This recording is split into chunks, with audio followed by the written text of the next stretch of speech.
कसम मम्मी कसम एगो चुमा के बाद कुछ करब ना हम।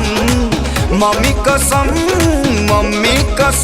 एगो चुमा के बाद कुछ करब ना हम।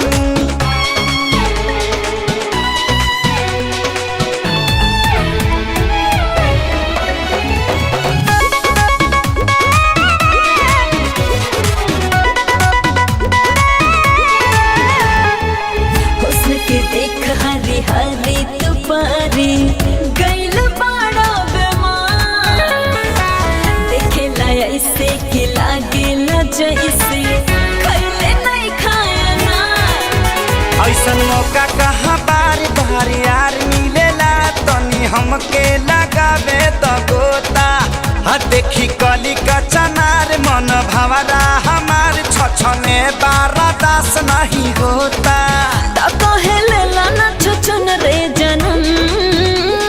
मम्मी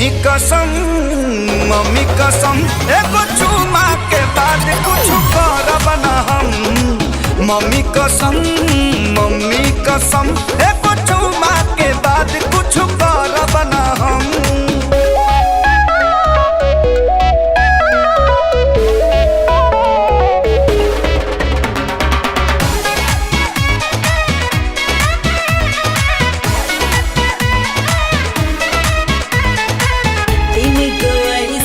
हवे बीमारी लड़ खुद पाई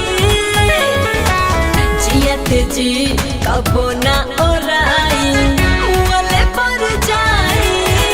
कि ढेर लइका में यारी बानी झकले ई नारी जब पिए दए में के पानी।